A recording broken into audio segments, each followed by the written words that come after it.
Day number 2 of the first week of PKL. I'm Toby. These games, they were played, I believe, on the 16th.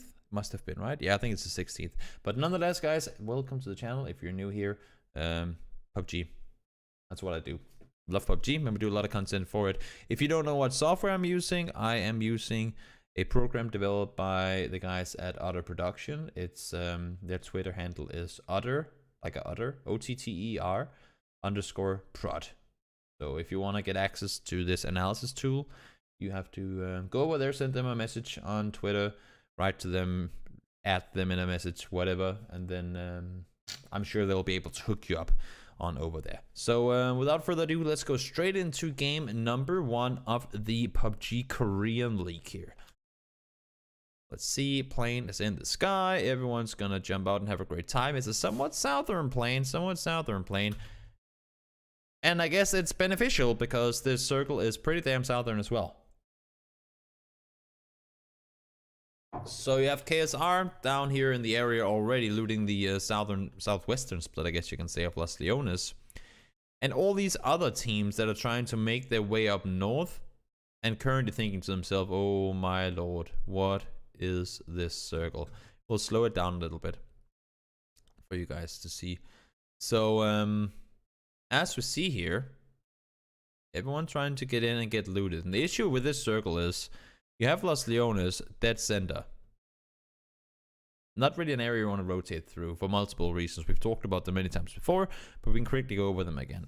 A, you do not want to be in a city because it's hard to scout far away because there are, well, buildings everywhere. B, or 2, I guess you can say, it's dangerous to be in a city because there can be people right next door you might not even know, and taking those fights, I mean, it becomes very random who ends up winning them. It's not like Counter-Strike where you can sort of peek a corner and know where to expect people. Here you can peek one corner in a city and you'll be exposed to 30 different windows, 10 different barrels people can be behind, and 15 trees and walls, and you know, it's just not, it's very difficult to sort of play in a city and have full control of what's going on. And yeah, I mean, and as easy as it is, as hard as it can be to get inside a city, as hard can it be to get out of there as well. Both for the 2 first reasons we just said, but also just in general, it's not really a place you want to hang around until it's pretty much confirmed that a game is going to end in there. So, and that goes for all the cities, to be said. So pretty annoying for people trying to rotate south that there's a big city right here. It's kind of forcing teams to either go far out on the eastern side or, well, either make their way all the way down south and then make their way up from here, or if they come in late, try to make their way down by the northern side, like in between Chumacera and Picado. So let's see how teams do decide to rotate on in. Gen G is going to make their rotation from Picado. Pretty straightforward. They're going to go south over on the western side of the Los Leones.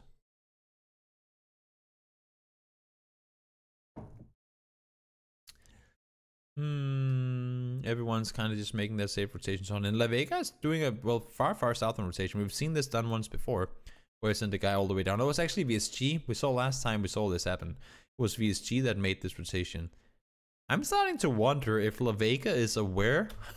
You know what? This is actually kind of interesting, because on day 1, La Vega did something similar. They did something very similar. But they sat up here, and then they started driving further up, and they timed it, well, for VSG, they timed it perfectly, because as soon as VSG came on over, La Vega had just left and driven this way. This time around, La Vega is saying, what if they're doing this again? It's a pretty similar circle. Last time it was a little further east, but it's a pretty similar circle. And now let's send Alpaca down here. Does Korea have V4 settings too? Pretty similar to it, yes. Pretty similar to it. So they're all making their way down here, and this could actually come to cost them. We'll see if Alpaca can make some sort of a hero play of this. He's going in his vehicle now. Oh, the timing. The timing. And the exact same thing is happening again. Okay, so they rotate right as they come up and over. That is as I thought they were like, it happened last time. Let's see if we can hold them off this time around. But Not gonna be the case, at least not that time around. Trying to push up, not really gonna work out the way they wanted to. And now the circle's gonna start closing in over here on the western side as well. It's a very difficult area to play around, considering that you have very steep hills down here, and also up here it's not only steep, but it's also very open. Down here you have some curves and stuff. The other one up by where Sexy Pig and the guys from OP Gaming Hunters are, it's just like a bald face of the mountain or the hillside there. Let's see, new circle. Is it gonna go further away from Las Leones? No, it's gonna include the containers slash warehouse area up here. So APK, they should be able to get themselves a spot to play from. Aegon should be able to, if they want to, go further east to then maybe try and sit if they can scout further inside the circle, but should be able to get themselves into a position where they can do something from. So everyone's kind of inside the circle already, really. It's a rather centered up circle. Not a whole lot to it. Some areas still available that people can go and try and contest. But other than that, I mean, not really a whole lot to it. Rotations are tricky. This late, I mean, this late is only circle 3, but when you have vehicles coming into circle 3, it's a southern area with, first of all, a lot of curvature, a lot of tricky terrain. Of course, that's pretty much all of Miramar.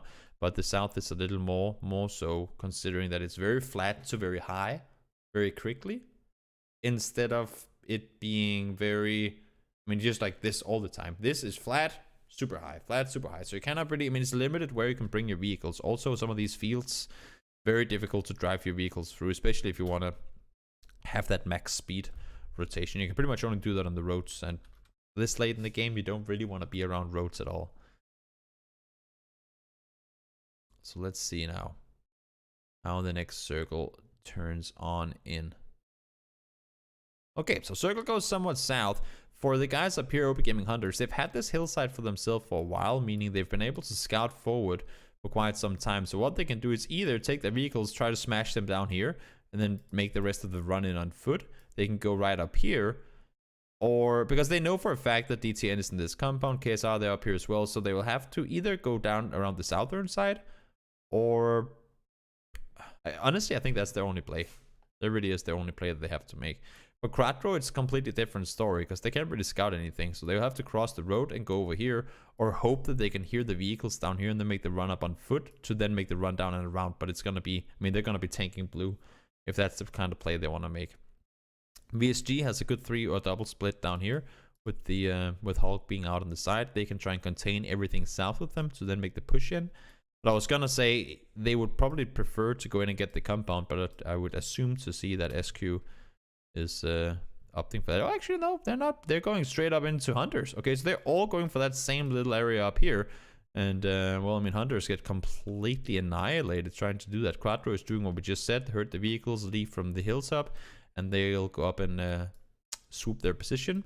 And then they even got to third party to fight there, too. And VST will say, you know what, SQ, you can go up here and do all they want. We'll go up and take the compound instead. So interesting that they prioritize this area over this one. I would rate this as 1 and 2, but that's just how it is. Sometimes you pick a place that you shouldn't have and you get to pay for it,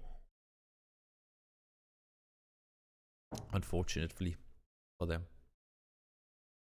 Now let's see, APK trying to make their way further down. VSG sitting very well in it, and all of a sudden SQ is not looking that great anymore. They had a really good spot coming into the previous circle, but then with that push up there, really didn't work out the way that they wanted to. And if you guys get confused by the fact that there are multiple teams with somewhat similar names, don't. That's just how it is. And I'm not sure if it's the same rule in China. I think it is, but at least for the PUBG Pro League, the PUBG, did I just say that? The Korean Pro League, the rule is that you're allowed to have up to 2 teams under the same organization within the league. So we have La Vega and you have La Vega A. And then you also have Entus Force and Entus Ace. And you have Rangers and Hunters, the Hunters team that went down over here before. They're also under the same organization. So don't get confused by it. That's just, well, that's just how it is. Let's see, new circle goes north. This area is extremely rough to play around. It gets really tricky to really do anything within this terrain. So It's uphill from here. You can't really go up here and play. Well, you can, but you're very exposed if you try to do so. So for any team, it kind of just becomes a, I don't know what the word is in English. The thing that camels have on their back, a hunch. It's like a hunch, right? That you kind of have to just make your way around if you want to do anything. As I say that, though, Starlord does make his way up here. Griffin trying to make their way in. Rangers, ooh, staying alive for now. Mental securing himself a kill, but all of VSG being alive is going to be extremely tough for Rangers to do anything off of. Same thing here.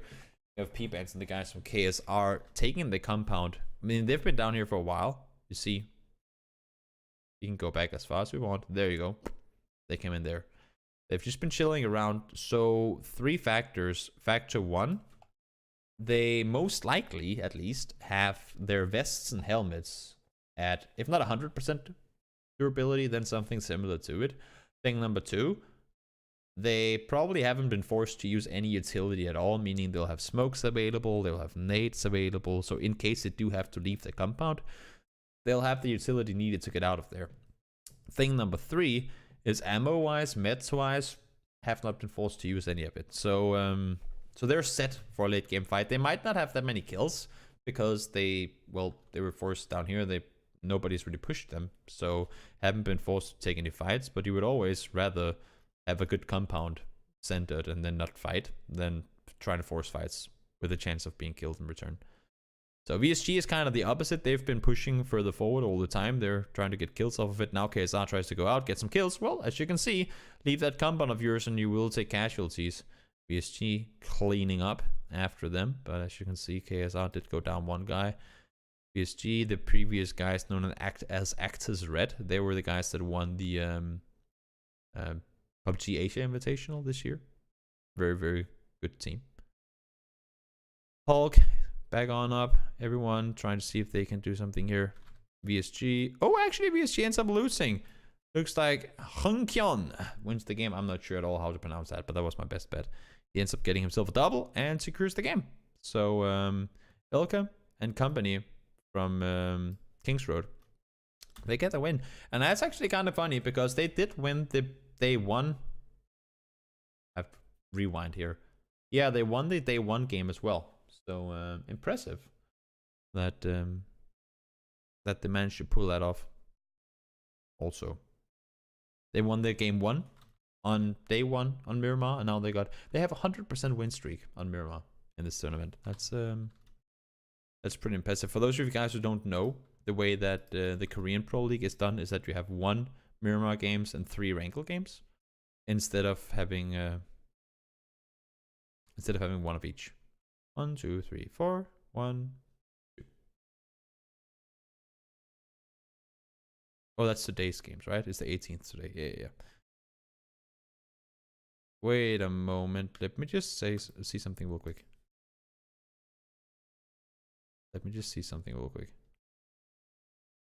This is this game, right? No, it's the wrong game. That's annoying.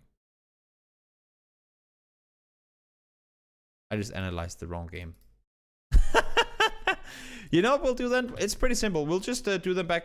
We'll do them the other way around. Okay, that's fine. That doesn't matter. What we will do then is that we will do day 3 and then day 2. Okay, so I will just call this day 3 instead. I just upside down everything. That's my bad. That was we're doing day 3 first then. That we can do that. That's fine. Nobody's gonna notice. Because this is the game that we just did, right? I just want to make sure that I'm not completely messing up everything now. Let's be sure. This is, yeah, that's why I didn't understand either. Okay, but nonetheless, this was day 3, not day 2. So let's go into day 3, game 2.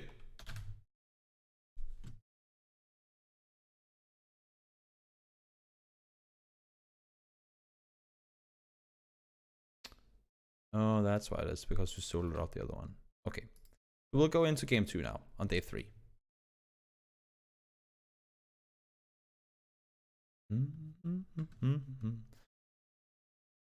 There we go. Think you should start making playlists. Yeah, you know what? That would be a smart thing. I just haven't gotten around to do that.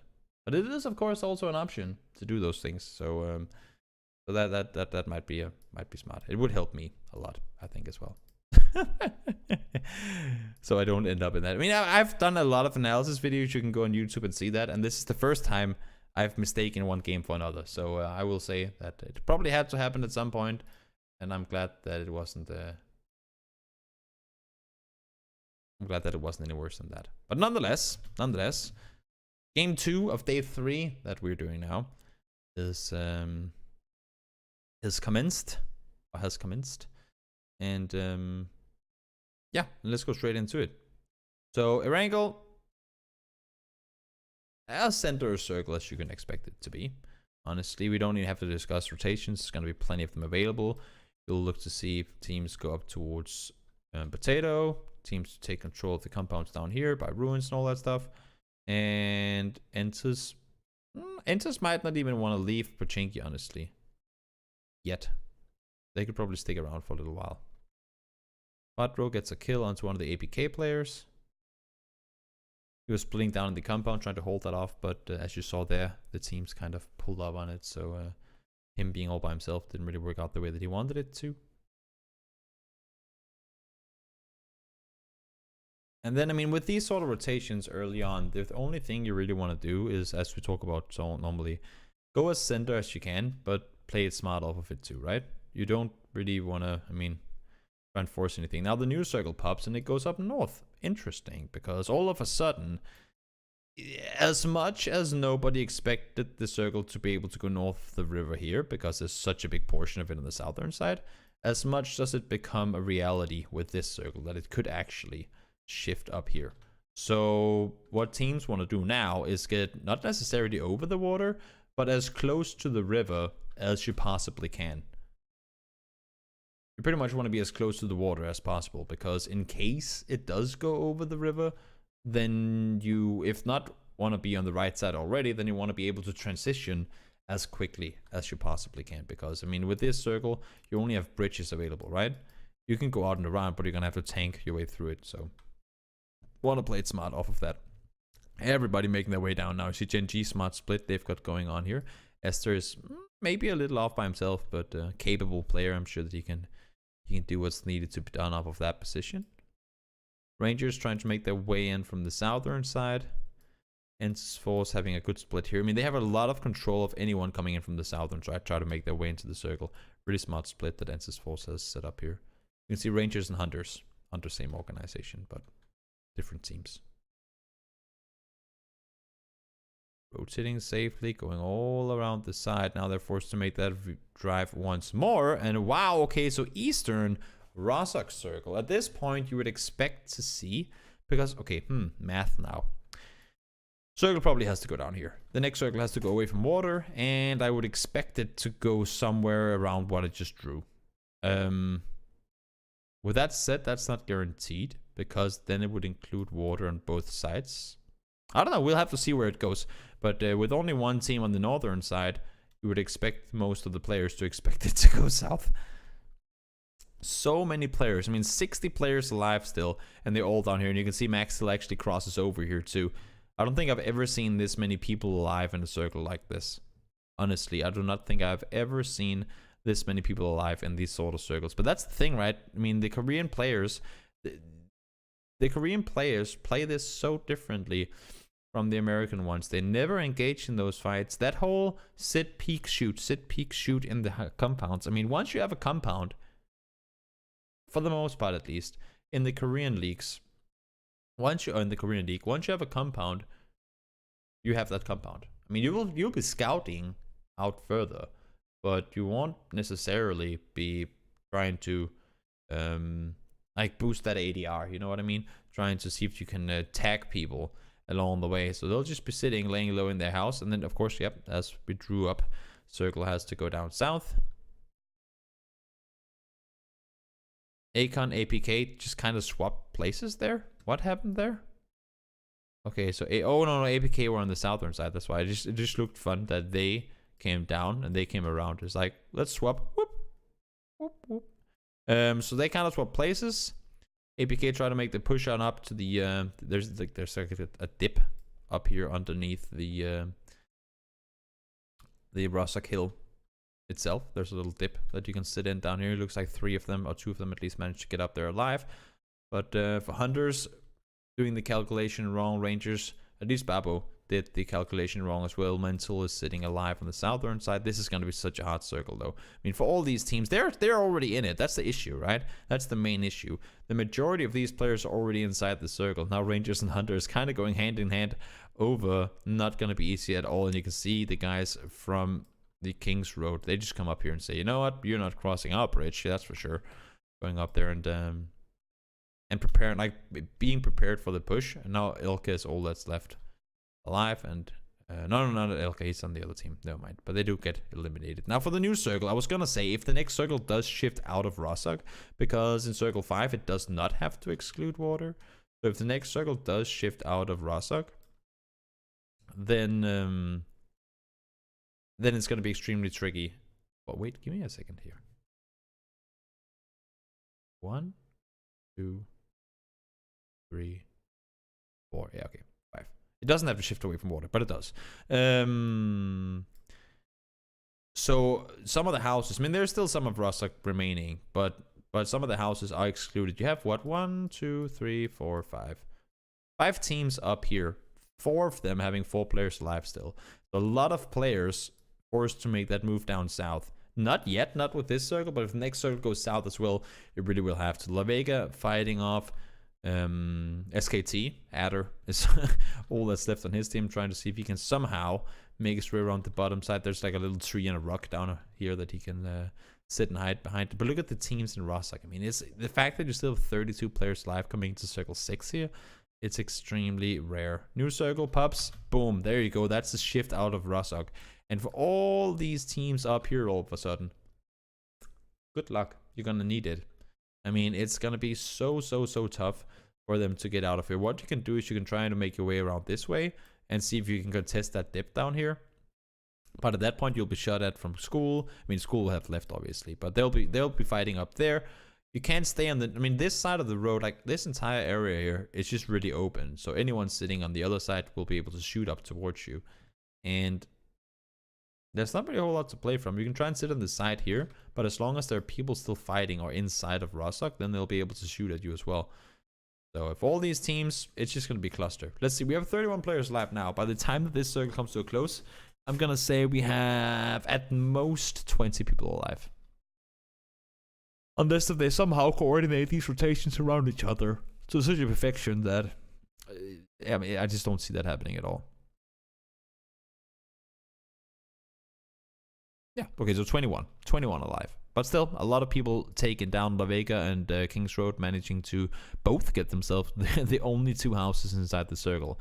And APK and Aegon, I don't know how they never fought over here. I think they just never dared to peek down, because as soon as you can see APK, they're trying to hold the backside there. As we talked about, people could be pushing around. Anonix and the other guys, they're just trying to make sure that nobody's coming over. And not before now, really, does this down here become a thing, because they have the entire ridge line that they can stay behind, so they can sit down here and kind of look over this way pretty safely. So now the push finally comes in, easy peasy, takes out both of them, and they take over the dip instead. KSR try to make a play off of this. La Vega actually managed to run all the way over. I was gonna say Ensis, they have to do something to prevent what's going on down here, but that doesn't happen, so they both get completely annihilated. A little 2-way split from La Vega and King's Road. Griffin trying to see if they can do something. Does not happen. Gets taken out as well. And then La Vega on the bottom side. Hard position for them to play from, but does manage to get out from there alive. Try to make the push up now. They just got the third party. Circle's going dead center. Magni is old by... Oh, he does have a Ionics there as well. 2 players alive. Trying to crawl on in. You can see La Vega splitting out, getting all the info they need. How? Okay, so Aegon have 2 players knocked. They do have the dip there. Okay, so that's because they have the dip to their advantage. I was just going to say, how the hell do they manage to get 4 players back up alive without La Vega pushing on them? But that's because they had the dip, and Palace was the only one up there, so he didn't want to like peek over all by himself. You kind of have a ball up here that they can peek like over and into, but they can also peek the other way. But now they're forced out of it. Let's see what happens. 1 goes down, 2 goes down, and in the end, the only team remaining is... There you go. Let me go into the game. It's kind of hard to tell off of this screen, but Palace is alive, and so is Belua. So they end up winning game number 2. Congratulations to La Vega, taking home a somewhat clustered win there. I mean, it's not an easy game to play well, and they were coming in from the southern side as well, and that's the issue, right? Because you had all those teams coming out of Rostock trying to make their way down, and they were just really hurt by that whole thing. Game number 3 now. Just a short moment. Let's see if we can find it. Make sure that it's the correct game as well, by the way. But it should be.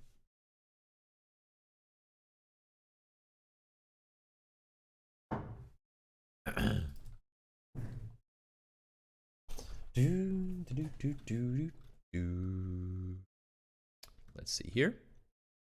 South to north, straightforward plane. And again, guys, please, if you have any questions whatsoever, do ask.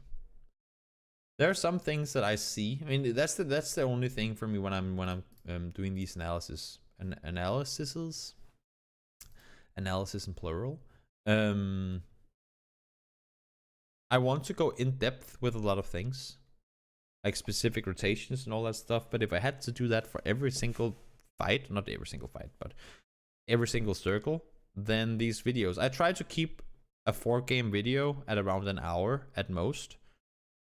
And if I go way more in depth with a lot of the things, then I mean, we're gonna watch one game at the same time that it takes to play one game, so that's gonna be way too much. I could go in depth with specific scenarios, but overall it's gonna be way too much if I try to sort of go in depth with, well, everything. So that's why sometimes, I mean, for example, for the first circle, we can talk about some of the routes you want to take in, but other than that, we don't really need to discuss. We could talk about it if you guys want to talk about it, but for the sake of the videos being uploaded to YouTube, and I don't want to have like 8-hour videos, then yeah, then that's how we do it. So circle is south.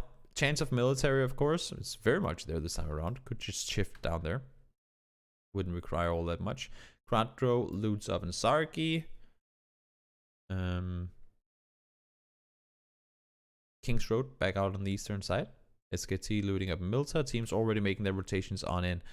Ensis, they've decided to 2-2 split Yasnaya with Pachinki with Pachinki Hill.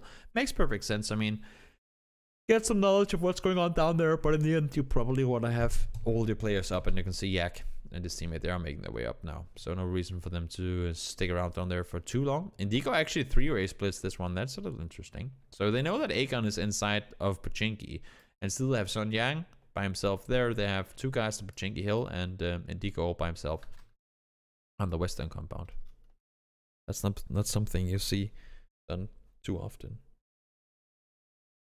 I mean, it's still circle 1, and they can, not completely, but to a certain extent, they can back up each other should issues or should trouble come their way. So I like also this Rangers, they're playing like they're staying military side, not wanting to commit before they know for a fact where the circle is going. So staying down on the military side of things, try to keep vision in all directions to make sure that nobody's able to surprise them should the next circle go military.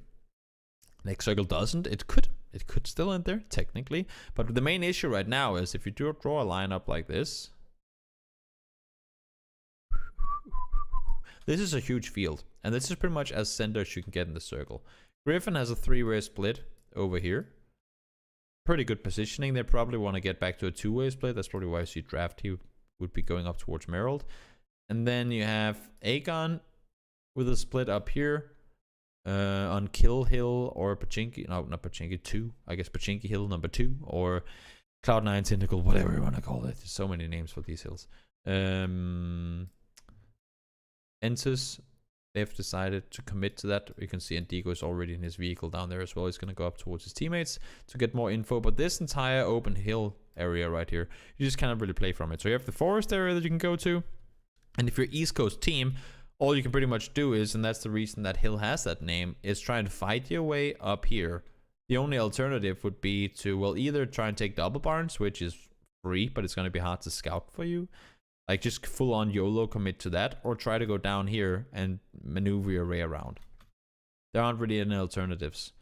So we'll see here what ends up happening. Kings Road makes their way in. La Vega has the vehicles up already, and there you go. They try to go up there as well. So a lot of confrontations up and around the areas of the hillsides there. Makes perfect sense. Rangers still not too convinced with having to move over to the other side. They're probably saying, you know what, the later we go across, the bigger the chance that that we can be in a 4v3 fight. And they can actually stay there even for one more circle. So we know that the next circle has to go away, but what we drew up just before becomes even more of a factor now, because as much as you want to be able to sit on the edge, this entire thing is practically unplayable. I mean, you can commit to a shack and then then you can sit in there and have fun for the rest of the game, or you can try and make your way further in. So this entire area becomes a complete death area. You do not want to get stuck out here. And as you can see, all these teams are trying to make their way further on and in and around. But La Vega, they take up control over these two shacks. Ensis has the third. And then for everyone else trying to come in, this pretty much just becomes a big gate that they just completely shut down and keep everyone else from rotating through. We want to get further down, but you have to get up this hill to get there. Can't really do that. Aegon now has this position, but APK would be able to do damage to them as soon as they make their way further. And the issue is that because La Vega stops here and Ensis does the same, for all these teams, I mean, had La Vega and company pushed further down to either the gas station or down towards the glass house, then other teams could have been here. That would have alleviated some of the pressure up on the northern side.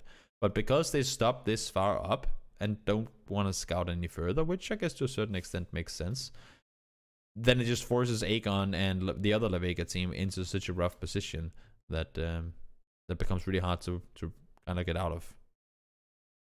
Rangers do manage to make their way across. Aegon somehow managed to drive through all of this and get a position on the hilltop. That's actually, I mean, I would argue that Aegon probably have one of the best positions in this circle. So pretty fortunate that they were able to drive through there and not only get through there, but also actually manage to do it without taking any casualties. That is rather impressive. La Vega team up here have a bit of a dip that they can work around. Now the circle hard shifts west.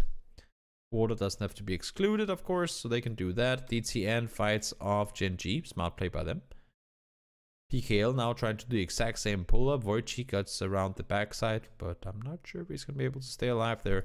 And then you have VSG, who we haven't really seen the entire game, but they've been hugging the western sides and been able to make their way on down. Wojcik tries to get into the center, just prone it out and hope that nobody spots him.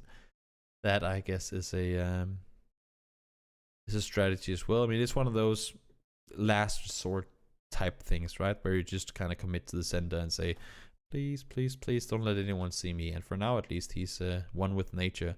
Juanita on top of him doesn't even see him. Danchi doesn't see him either. The Rangers all down here on the southern side. Left military late, still 4 guys alive. They'll be able to maybe make a play depending on how VSG does. And then you have DTN having to leave the compound. Oh, Wojcik gets down one, but not a whole lot more to it. But I was gonna say it could have been what's needed for Rangers to be able to third party, and they actually do. Then she goes down as well, and all of a sudden Starlord is a solo player remaining. Last circle of the game. Dead center it is. Starlord spots one. DTN fights him off, takes him down. Aegon tries to flank around. Rangers playing it all together. Very calculated, very smart, and in the end they would end up winning the game as well. No, they don't. Under wins the game. Did they just 2v4? Yeah. And Onyx goes down, and then Under and Magni actually 2v4s the game. That's impressive. Hey, Calgrims, thank you so much for the host, man. Thank you so much for the host. We're kind of in the middle of... Merci beaucoup, le host. I don't know. We're in the middle of analysis of of PUBG Korean League. So if you guys are into competitive PUBG, and if you speak English, I'm sorry, my French. No parle français. Magnifique. I don't even know what I'm saying. But yeah, my French is not very good. So if you guys want to watch along, please do feel free to stick around. But I don't speak French, so it's going to be in English. That's just how it is. We are looking right now at PUBG Korean League. It's day number 3 of week 1, and we are going into game number 4. So for those of you guys who want to stick around, please do feel free. I hope you had yourself a good stream as well. Mr. Cal. Hope you had yourself a good stream. Plane, straightforward, southern. Hopefully for these guys, they won't get a northern plane this time, or a northern circle, but we'll see what ends up happening. A lot of these teams are south. Holy yikes. That's an eastern circle. Okay. East is where we're going, and I guess that's just how it is for all these guys. KSR two-way split with Novo makes perfect sense. It's a pretty nice split they've set up over there. Griffin has to make their way in at some point. The issue right now is when you have a plane that's this, when the plane was pretty much like this, right? When you have a plane that's this southern, and everyone tries to rotate east, it becomes okay, so somebody will have to make that rotation over the northern side. Somebody will have to go up and over, because right now everyone is down here, right? They can't all just go in this way. They will have to do something else. So some of them need to, I mean, first of all, they haven't even started looting yet. So we'll have to wait and see how they do this. La Vega, they're already making their run up north. Quattro is running up to shelter, okay? 4-man running, no vehicles. Running up to shelter. La Vega starts looting as Naya. If we pause it real quick. SQ all the way down in Prim. The other La Vega team is out here as well. Hunters getting looted on South George. Okay, so they, not a whole lot to it really. I mean, they had a pretty easy gateway to their loot spot. Ensis will start making their rotations as well. But half of Quattro, I mean, first of all, they only have 2 vehicles. Second of all, these guys, they haven't really looted anything yet. So that's gonna be tricky. At least they're in the circle, but they're very under-equipped. That's gonna be their main issue here. We see rotations coming in now. For whatever reason, I was gonna say, why are you fighting down here? But that didn't end up happening anyway. Rangers will cross over. This is also kind of interesting, because normally what you will see is that if it's an eastern circle and you have a military team, they will often want to go over the other bridge, just because to say this is not contested. This might be, well, I mean, as we can see here, it actually is contested. But it's very rare to have a circle like this and then see the military team cross over to this side this late. I mean, if they cross over, it will pretty much be instantly. So to see them do it this late is actually a little surprising. Gotta say. But they do nonetheless. They get themselves into a good spot over by the Mills side of things. These circles are just extremely hard to play, and they keep Mental in the gas station. I like that. They keep him down here in the case that it should shift back towards military, they have control of what's happening up here. DTN's driving over towards the military side of things. La Vega taking boats. Not something you would expect either. New circle pups. Oh my god. From yikes to super yikes. Let's draw this up real quick. How many percent? I mean, this is land, right? How many percent of the circle is this? I guess we have to do this also. There we go. This is probably 60% of the circle is water. Not good. Which means that for all these teams down here,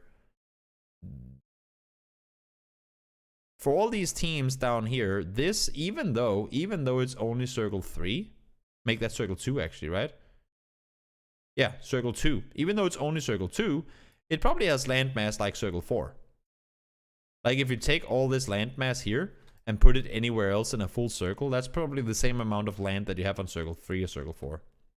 So we pretty much skip an entire circle in the sense of space, and we still have 54 players live. I mean, had this been EU, there would probably have been even more.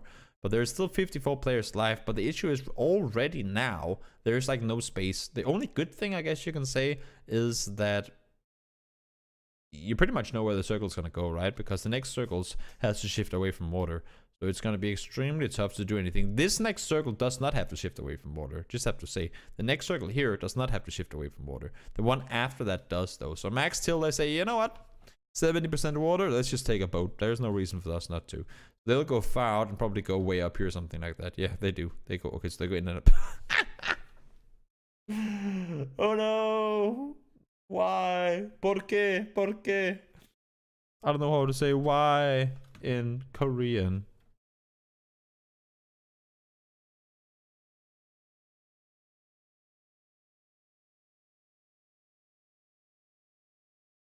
왜? 왜? Is that a question? 왜? 왜? 왜? That's almost like why. Why? 왜? Okay, I guess. Way you go down there. That's a bad circle. You talk about the circle center having to be on land. It's like here. Wow. That is a yikes with a yikes on it. And the thing is now that the next circle has to include as little water as possible. So you know for a fact that it's going to go up here. And this entire area is already taken. I mean, where can you play from?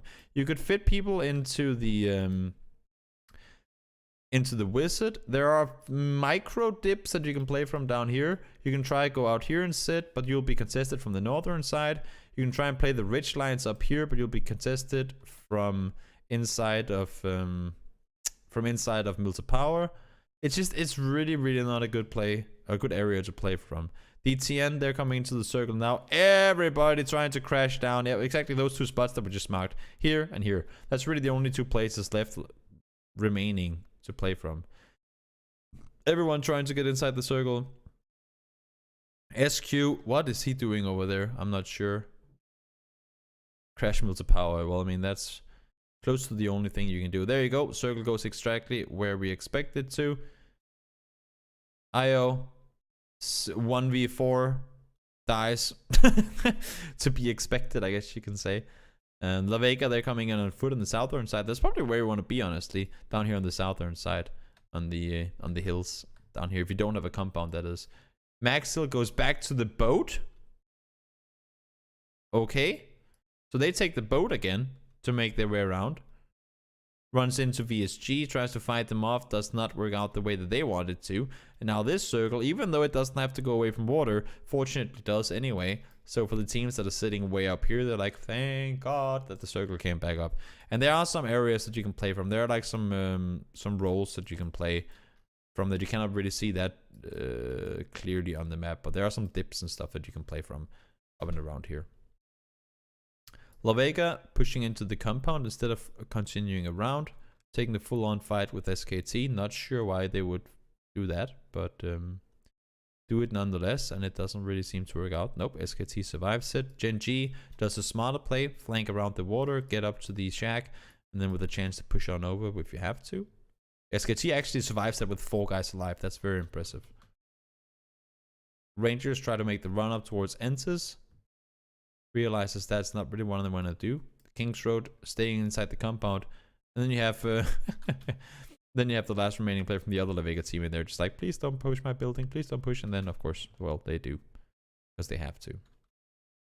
Rangers, SK team, and everyone at this point is just fighting. And then you have that open area here. It's pretty much like this in the middle. It's just you do not want to go there. It's a death area. It's big and it's open.